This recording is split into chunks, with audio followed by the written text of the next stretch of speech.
With all the attention on the refugee crisis, Obama has pledged to carve out space in the U.S. for those escaping war and violence.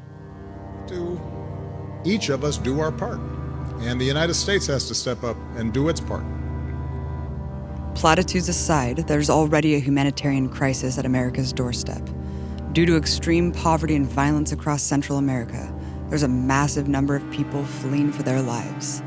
Violence in the region has also pushed a startling number of unaccompanied children to the border. In 2014 alone, nearly 47,000 children without parents were arrested while crossing into the U.S. from Mexico, a 92% increase from the previous year. Instead of helping these refugees, Obama's taken on the legacy of deporter-in-chief by ejecting humans at a higher rate than any U.S. president.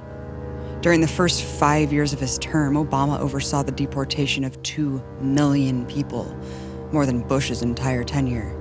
Families are being torn apart by these policies. In 2014, 4,500 families were deported between October and November alone. During the same 2-month period in 2015, the number skyrocketed to 12,500. Staying up to speed, the Obama administration ordered a new wave of raids to kick off the new year, kicking down the doors of hundreds of sleeping women and children, uprooting countless more families. But to get here, these families risked everything, and most will risk it all again. Beyond the shocking numbers of arrested, jailed, and deported is the hidden side of the war on immigrants. It's a war that doesn't just have prisoners, but fatalities, thousands of them. The land itself becomes a weapon. Before 1994, there were as few as 5 bodies of migrants found in the Arizona desert per year. Since 1994, state officials have registered over 7,000 human remains, over 200 per year. But many of the bodies are never found. Because the traditional points of entry are now militarized, people have no choice but to go on the most perilous journeys through the desert, risking their lives in extreme temperatures for days, sometimes weeks, with an array of dangers. In response to this huge humanitarian crisis, many dedicated people in border states have organized life-saving support. Organizations like No More Deaths in Arizona trek miles across the desert to strategically leave water and food for passing migrants, an act that saves countless lives. The Empire Files crew went to the Arizona-Mexico border on one of its latest missions. So Chris, where are we right now? We are south of the town of Maricopa, which is in Pinal County, Arizona. We try to make a trip every weekend here to either one side or the other of this mountain because there are trails where we find garbage that definitely came from south of the border. People don't realize that these people really are facing extremely perilous travel to try to survive and help their families. Ever since the border militarization, the traditional porous border where people come to work and then take the money back home with them doesn't work for them anymore. Once you cross the border, it's like you don't want to go back and do that again. And instead you send for your family. And so over the past 15 years, more younger people have been found.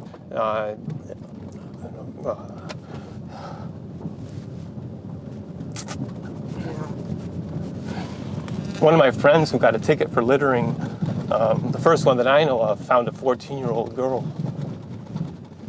Oh my God. How long was she out there? They had been looking for her for 2 weeks, so she, and it was in the winter time too, so she probably froze to death.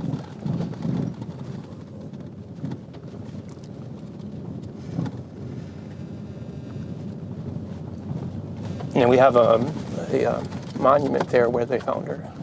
Despite doing nothing but providing humanitarian aid, activists leaving water in the desert have been slapped with such outrageous offenses like criminal littering, comparable to corporations' toxic dumping, to smuggling and aiding and abetting terrorists. Unfortunately now, 11 years later almost, I don't think any of us thought that we would still be having to do this work at that time. We were in emergency mode because the death rate had gone up so dramatically that we just knew we had to get out there and we had to get medical care out in the desert and look for people in distress. In terms of the militarization of the border, what policies are being put in place that are kind of driving people out farther and farther into more desolate drop-offs and paths? So the funnel effect is all part of the plan. It's all part of Border Patrol's strategy to push people into ever more dangerous areas as a form of deterrence. And so what we've seen is that we now have to operate in areas that are further north, like where we are here, and further west than ever before, because certain areas are shut down by enforcement, and it's like squeezing a balloon. People are just going to go another route into more distant, more remote areas. Deaths have increased dramatically as an intended result of Border Patrol and one of the most cruel tactics ever employed by the U.S. government.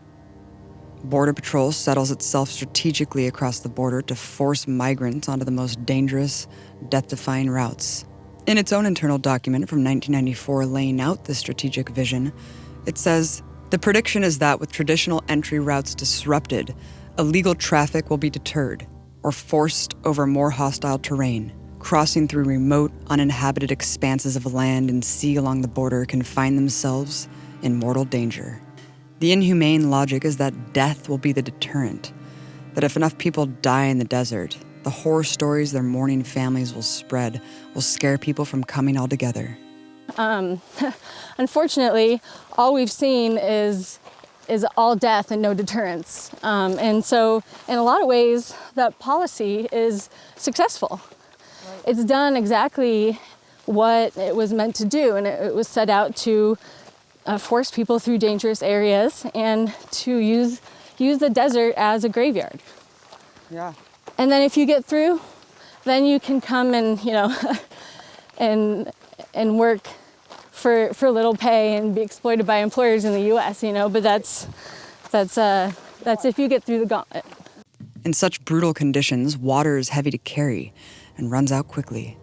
Coming across water in the desert can literally mean life or death.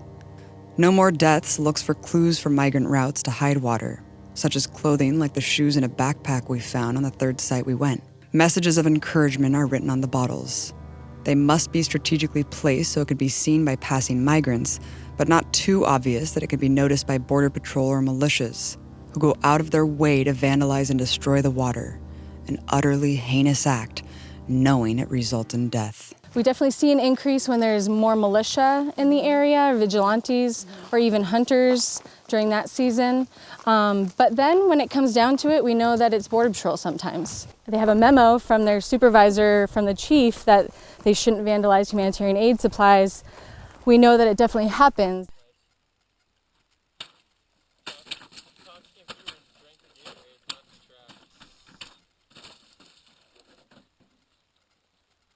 And I don't care. I don't care at all. Not Please one bit. Please don't touch me. So you get a good shot. Picking up this trash somebody left on the trail.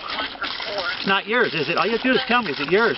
So what's most common is slashing. And so you can see that someone just took like a razor to it and just slashed the whole bottle. Sometimes they're perfectly poured out, just with the lids off. And other times, what's most disturbing is people will write messages on the bottles or do things to the bottles, like adding coloring of some sort that makes the water, that who knows what it does to the water, what they're actually adding to it, and makes it so that the water's there, yet in a very cruel way, it's not going to be trusted. I think to destroy water in a desert is one of the most vicious things that you can do for all life. Water is extremely symbolic and significant in the desert. And so I think to destroy it sends a much larger signal. You know, how anyone could believe that it's okay to kill someone who's trying to feed their family, who's just trying to come and get back to their family. It's beyond me, and I think it really does have to do with racism. Yeah. People that have been in need of medical attention and have actually been left behind by the people who are leading the pack. Exactly, and that's the people. In terms of the people who die, it usually is because they have been left behind. Yeah. Maybe they tripped and they fell at night, and then they twisted their ankle, and so they can't keep up with the group. Or very commonly, the Border Patrol has a tactic of dusting with helicopters, where they come down upon a group because they know where groups are moving. They can see all of that. And they'll come down and dust them, get really low. And it's this very violent experience where all the rocks and everything is kind of in the air. It's a really loud noise. People are horrified. They scatter. You fall, you run, you get completely lost and completely separated from your group. And that's a way for them to divide the group up and then try to round them up. Or we stop the truck and we look up, and just, you know, on the side of the road was a man that was laying under a tree. And so we jump out of the vehicle and run over to him and are tapping his feet, and he's clearly not dead, and you know, checking his pulse. He's alive, and he's laying there, and we're all around him, and he opens his eyes and he looks up at me, and he says in Spanish, "Are you angels?" And I cry every time I tell the story. And you know, I said, "No, we're here. We're from the church. We're just people that want to help you." And he really had laid down thinking that he was laying down to die that day. The Colibri Center for Human Rights is just one of several border organizations that help migrant families identify the remains of lost loved ones. Colibri's database contains records of 2,500 bodies, 900 of which remain unidentified. Each one of these binders represents a year, and these all contain the records for unidentified persons found in that year. So for a county of this size, this is really remarkable that we have to have binders this large. This tells me that this is an adult female, most likely, who was about 5'2", had been dead more than 2 years, and was found in Pinal County. Here in Pima County, we have almost 900 people who haven't been ID'd. Something I never expected going into this work is that, you know, making a death notification, that you would be thanked for that. And I think it's because people are in this, like I said, like a living nightmare, and like they don't have any answers, and so actually having the confirmation of death is seen as a blessing in some way. One would think this is the worst news in the world, but it just shows you how the pressure we're putting people under and the inhumane kind of conditions that people are faced with when they actually thank somebody for telling them that their son has died. The vast majority are exposure, but some years the vast majority are undetermined because they're skeletal remains and there's no real way to tell. But by and large, it's exposure to the elements, so dehydration, hypothermia, hyperthermia, heat stroke. From what I understand, it's a very painful death. It's a very disorienting, scary, terrifying way to go. You know, oftentimes when people are found, they're found with their clothing items strewn about. You know, they've walked in circles. They've tried to dig into the ground. They've tried to find shade, or, you know, we've had people who've committed suicide in the last moments because they couldn't take the pain. One that I can think of is a man hung himself with barbed wire. The fact that we have, on average, about 170 of these kind of deaths just in southern Arizona every year is really just a massive humanitarian disaster. People aren't dying because there's no water in the desert. People are dying because policy put them in the desert.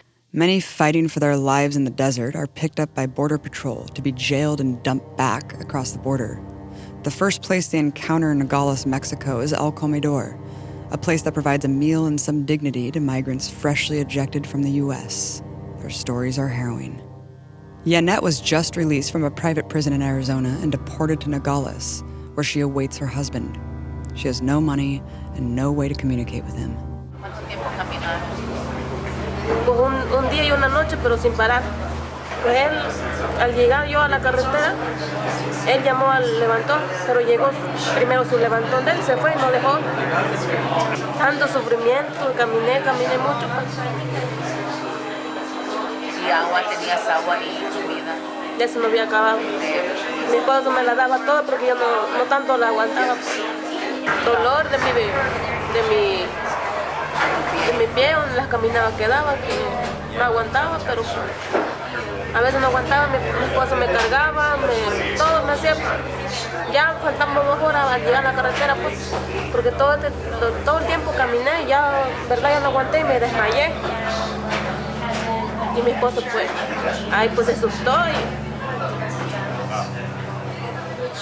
y llevamos un guía que nos perdió.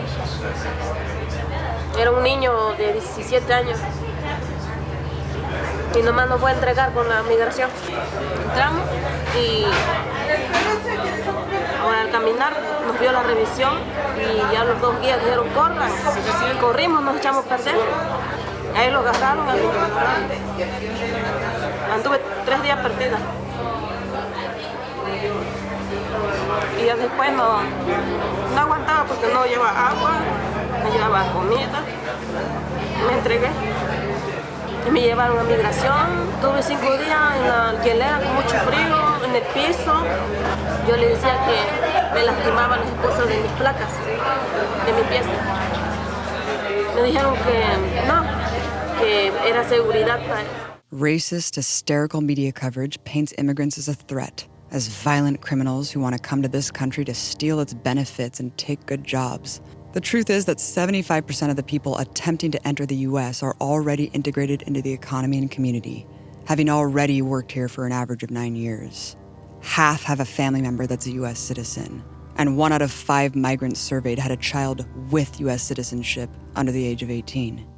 Just like you and me, migrants are human beings who, above all else, want safety and security for their family. Like Jorge, who's preparing to make the terrifying trip across the open desert.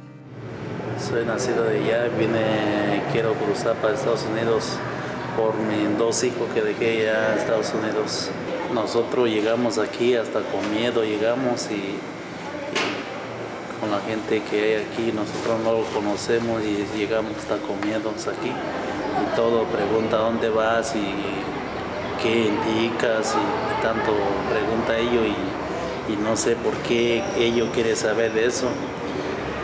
Muchos miedos y tristezas, porque imagínate si me pasaría algo aquí, pues lo voy a dejar abandonado a mis hijos allá en Estados Unidos, está muy cabrón. Y más importante, mis hijos. Para eso estoy haciendo una lucha para poder llegar aquí a Estados Unidos. Fear of the desert is joined with fear of Border Patrol, always on the lookout with drones, sensors, and camera towers. An entire army deployed to round up as many as possible and send them to a court you would expect to find in a fascist country. Border states have taken their own initiatives to take expelling human beings to a whole new level. In the land of justice for all, imagine a mass trial where hundreds of refugees from Central America, still covered in sweat and sand from their journey, are shuffled into a massive courtroom, shackled and chained at their ankles and wrists. The only sound, the clanging of metal.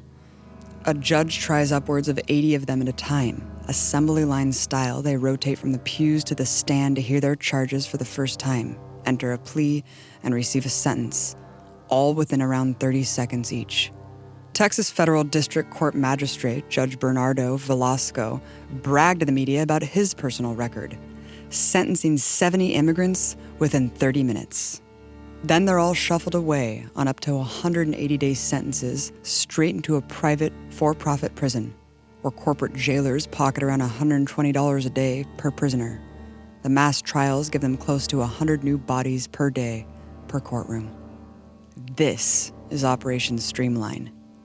It's such a dystopic side of American society that the courts won't allow cameras to capture what has been likened to a modern-day slave auction.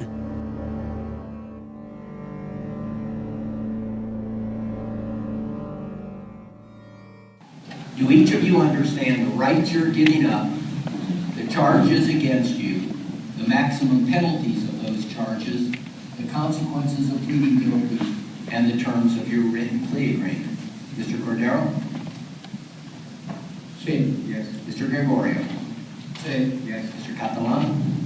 Sí. Yes. Mr. Alvarez? Sí. Yes. Mr. Blue? Yeah. Yes. As to all five defendants, it is the judgment of the court that they are found guilty of the petty offense of illegal entry. Mr. Serrano is sentenced to 75 days. Mr. Ramos is sentenced to 75 days. Mr. Lopez is sentenced to 75 days. Mr. Segura is sentenced to 180 days. Mr. Lugo is sentenced to 180 days. Me gustaría, si me pudieran hacer mi tiempo a Carolina del Norte. Lo que pasa es que mi razón de venir es porque tengo casi 11 años que no veo a mis hijas. Entonces, de alguna manera quisiera verlas. Created in 2005 by Homeland Security and the Department of Justice, Operation Streamline has drastically increased immigration prosecutions. So much so that it's a main driver of the expansion of private prisons, including injecting more than $1.2 billion into the for-profit prison system in Texas alone. And it's all on the taxpayer's dime. In Arizona, public funds of around $120 million go into Operation Streamline court proceedings. The process completely denies defendants due process protections and effective assistance from legal counsel, so-called hallmarks of our justice system, where 55% said their lawyers simply informed them that they had to plead guilty. In addition, the process is so rapid that it doesn't allow defendants who qualify for asylum status, a legal right to refugees fleeing imminent death, any time to request it. Only after their prison sentence are they asked if they want to claim asylum. But in the historic spirit of fighters against racist institutions like slavery and Jim Crow, our visit to Streamline was not the typical rapid-fire trial they wanted. Ustedes no son culpables, hasta este corte es culpable. Los escrituras dicen que benditos los inmigrantes. Scripture tells us to welcome the migrant. Scriptures say when the Son of Man comes in his glory, he will say, blessed are you who welcome those blessed are those who welcome the migrant. Blessed are those who welcome the stranger. One by one, clergy members in the audience stood up to disrupt the proceedings. Your Honor, I have on many occasions attended this hearing, and in each time I now want to say what I remained silent for before, and that is, this is a travesty of justice, the Constitution, and human rights. You can talk as you can say. Hermano, tú no eres culpable. Este corte es culpable. La sistema es culpable. Is this not the fast that I choose?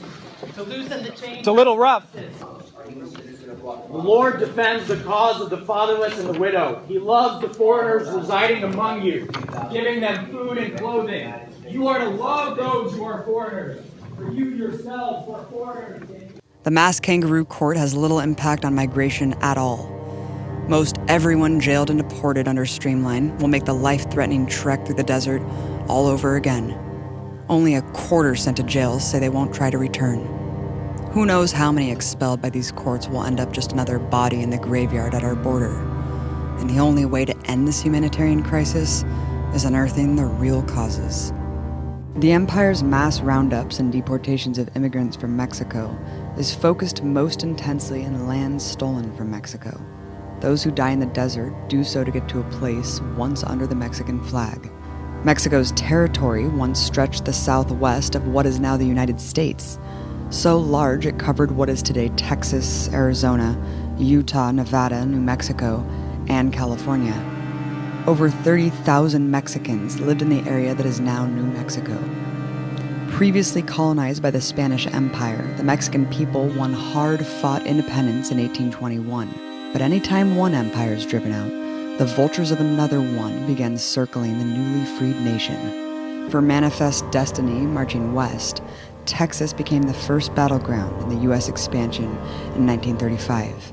After Mexico abolished slavery in its territories, white settlers drove out Mexican forces and liberated Texas for slave owners. A decade later, they set out to conquer vast swaths of territory from Mexico. The Mexican-American War became the first time U.S. troops were sent to fight on foreign soil. Leading abolitionist Frederick Douglass said of the war, "In the murder of Mexicans upon their own soil, or in robbing them of their country, I can take no part either now or hereafter." Many, including Henry David Thoreau, went to jail for refusing to pay taxes in protest of the war. In 1847, after 11 years of bloody battles, U.S. generals invaded and occupied Mexico City and secured the formal surrender of half of Mexico's northern territory, negotiated at the barrel of a gun. A new United States was born, carved by the swords of army officers, and the conquest of Mexican territory brought with it a new racist rule. In California, a whites-only constitution was employed. So began the legal assault of Mexicans living in what was their country. The burgeoning U.S. empire continued to shape Mexico's future. In 1910, the Mexican people began rebelling against a 35-year president, General Porfirio Diaz, who would let the U.S. and British capitalists plunder Mexico at the great expense of the Mexican people. When revolutionary Francisco Madero unseated Diaz's rule in 1911, the U.S. assisted in his assassination and a military coup. Among U.S. actions to ensure those friendly to U.S. business interests won out in the Mexican Revolution, President Woodrow Wilson bombed and occupied the port of Veracruz. By 1918, Nogales, a city split in two by the empire's new border, became a center of tensions, defined by dehumanizing and repressive treatment by U.S. forces. In one incident, an American soldier fired a shot while harassing a Mexican carpenter, setting off a major battle. As American troops invaded the Mexican side of Nogales as punishment, militiamen and civilians took up arms to repel them. The bloodshed came to a head when the mayor of Nogales, Felix B. Penaloza, came out with a white flag tied to a cane, calling on everyone to stop shooting. American forces shot the mayor dead. With that act, the terrorized leaders in Mexico surrendered, and the first permanent U.S. border fence was built. Not only does that wall remain today, but it's become an obscene scar that cuts a community in two. The population of Nogales, Arizona is 95% Latino, and it's historically linked to its sister city across the street. But since September 11, 2001, Border Patrol has treated it like a war zone, as if they were soldiers guarding an outpost in Afghanistan. Since the border militarization, families divided by the wall have had to resort to visiting each other through the bars, the only way they can see and touch each other, despite living right next door. But even these caged reunions offend the cruelty of Border Patrol agents. When we went to the wall, approaching it within 10 feet was off limits. To find out more about how this ominous structure became what it is today, we spoke to Todd Miller, author of Border Patrol Nation, Dispatches from the Front Lines of Homeland Security. Well, you could go back to 1924. That's when the Border Patrol was created. But for the first 70 years of its existence, all the way to 1994, they went from about 100 agents to 4,000 agents.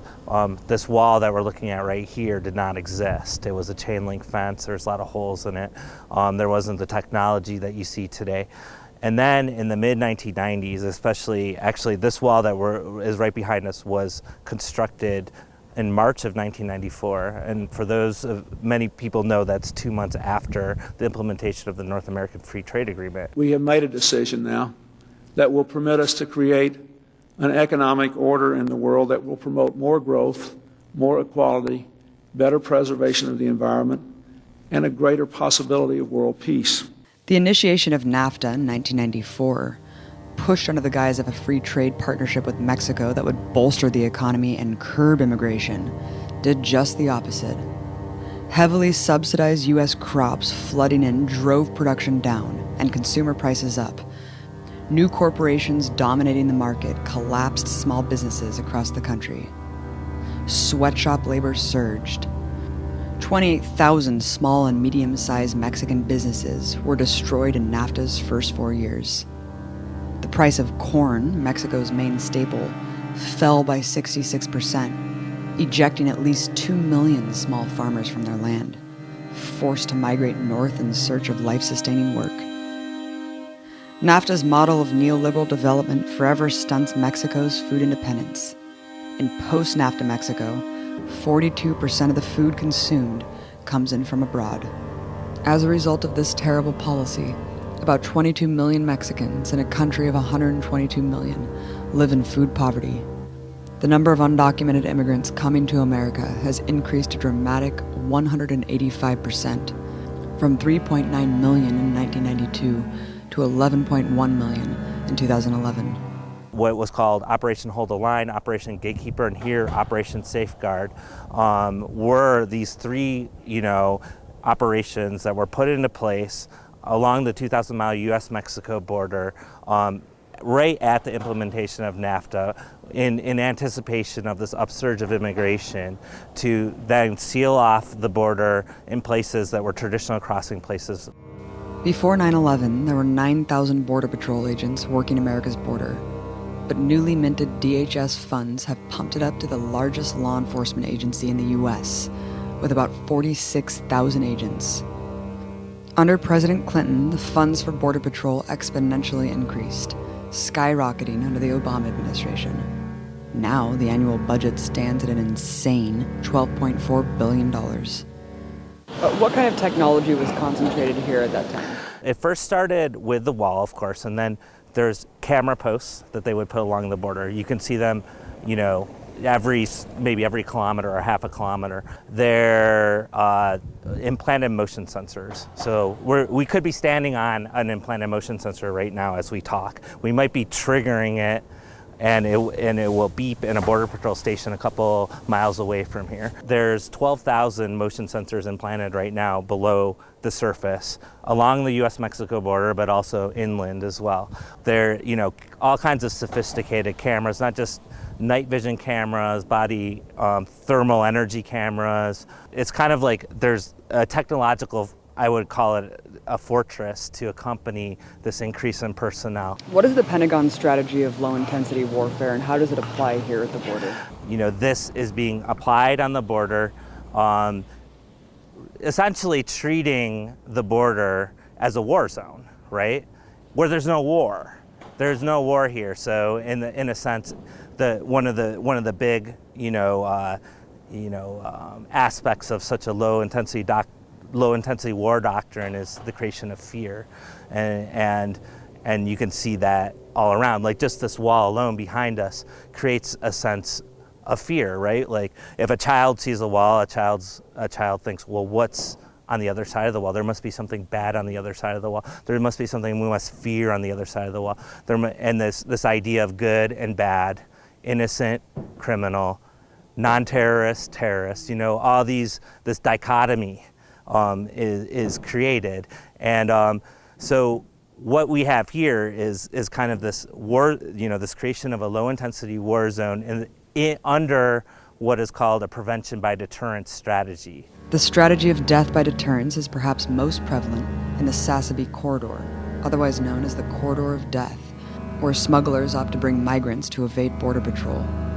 The treacherous landmass encapsulates the Babo Kiveri Mountains. The death-defying trek doesn't stop tens of thousands of people from crossing through these mountains every year. The small, heavily militarized border town of Arivaca falls in between the corridor where migrants are funneled to die. Living with this human tragedy, several community organizations have mobilized to provide life-saving aid. Reagan Wendell, Arivaca volunteer with People Helping People in the Border Zone, talks about the deaths in her backyard. People have been murdered by Border Patrol, but on a regular basis, on a daily basis, there's not like tons of gunfire going on. But people are being murdered. And it's very clever, and it's very cunning, and it's very hidden. And I think that's the thing about it that is different from other war zones that maybe one has been in or sees on TV. It's not obvious, but it's very ruthless and almost, sometimes I think, more scary because it's so hidden. The war becomes more visible when Border Patrol agents murder people. Like 16-year-old Jose Antonio Elena Rodriguez, who was shot dead by a Border Patrol agent through the wall in Nogales, Mexico in October of 2012. Witnesses say he was simply walking home from basketball practice when Agent Lonnie Ray Swartz shot 12 rounds through the bars, hitting the young teen 10 times. Accused of being a threat to the agent's life, 8 of the shots hit Jose in the back. Jose's mother, Araceli Rodriguez, remembers her son as a passionate child eager to see the world. Pues fue el más triste el momento más triste que hemos vivido toda la familia. Yo principalmente como mamá, me hace mucha falta mi hijo. Son personas que saben que no se vale meter la mano por la línea, por el cerco y matar a niños mexicanos. No se vale asesinar por asesinar, porque no estamos en territorio de guerra, no estamos en guerra. Ellos deben de respetar las leyes.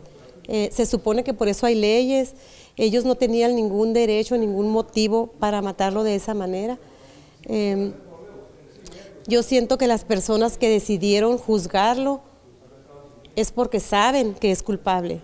Yo la vez que vi por primera vez al asesino de mi hijo, lo primero que se me vino a la mente fue cómo ese hombre tan grande, cómo esa persona tan adulta, tan grande, o sea, cómo pudo haber tenido miedo de mi hijo. O sea, ¿quién le va a creer?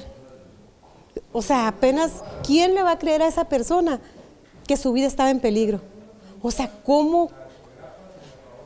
No, es de no creerse, o sea, ¿cómo le van a creer a esa persona que su vida estaba en peligro si José Antonio no estaba armado?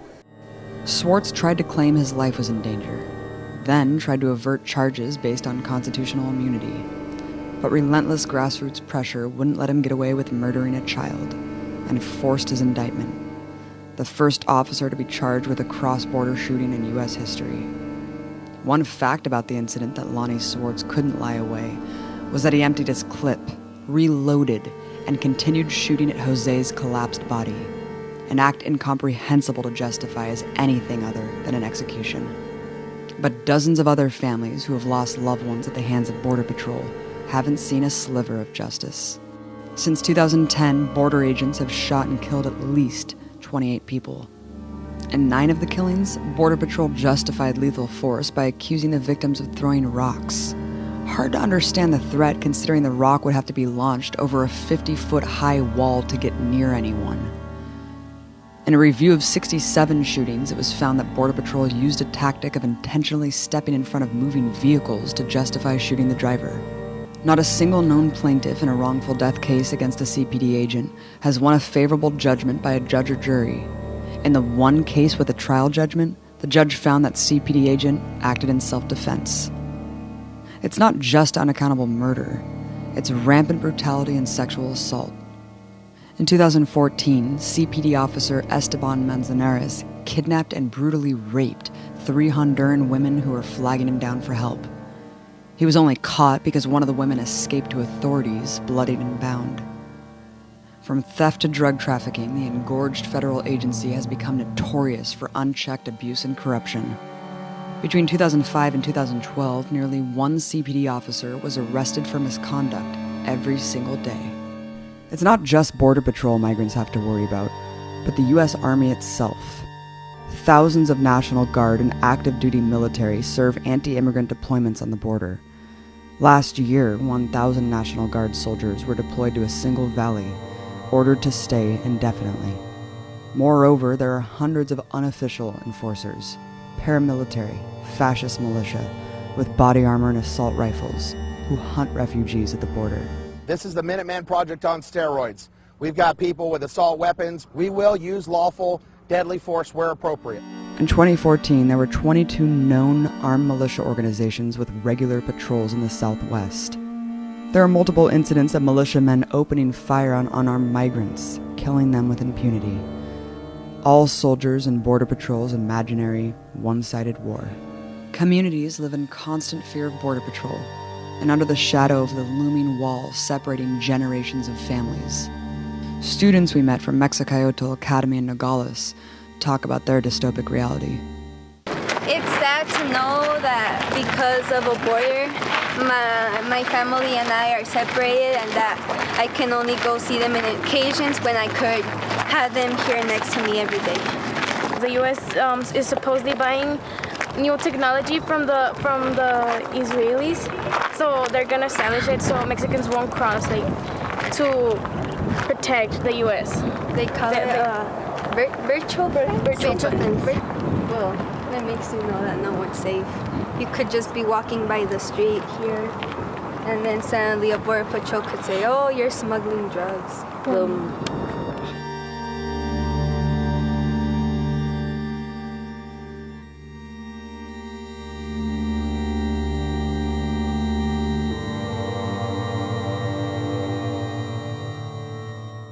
If you look at U.S. empire, and you can look at U.S. empire in terms of U.S. interests, where U.S. economic interests are, military interests, or political interests, and it extends, So when you look at the United States in that sense, it's much bigger. It's a much bigger territory. In Central America,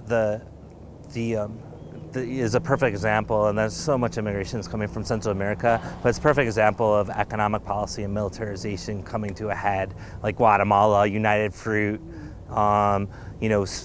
Really minor reforms by a president in Guatemala in 1954, boom, coup, a US-sponsored coup comes up and removes that president, puts in a military dictatorship that lasts the next 40 years, right?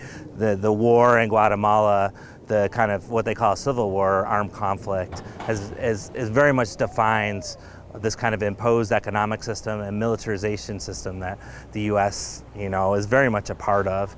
And then instead of reconciling that, instead of looking for some sort of new way of going about things, what we've done, from immigration, when you think of immigration, there's many complicated reasons why people leave, and it's a very difficult thing for people to do. It's a very intimate decision for people to leave their families, their communities, the food they love, the language they speak, the people they love. It's not an easy thing for people to do. So when people do that, it comes from, real reasons around livelihood. It's usually a big sacrifice for their families, like thinking about their children going to school or even feeding their children.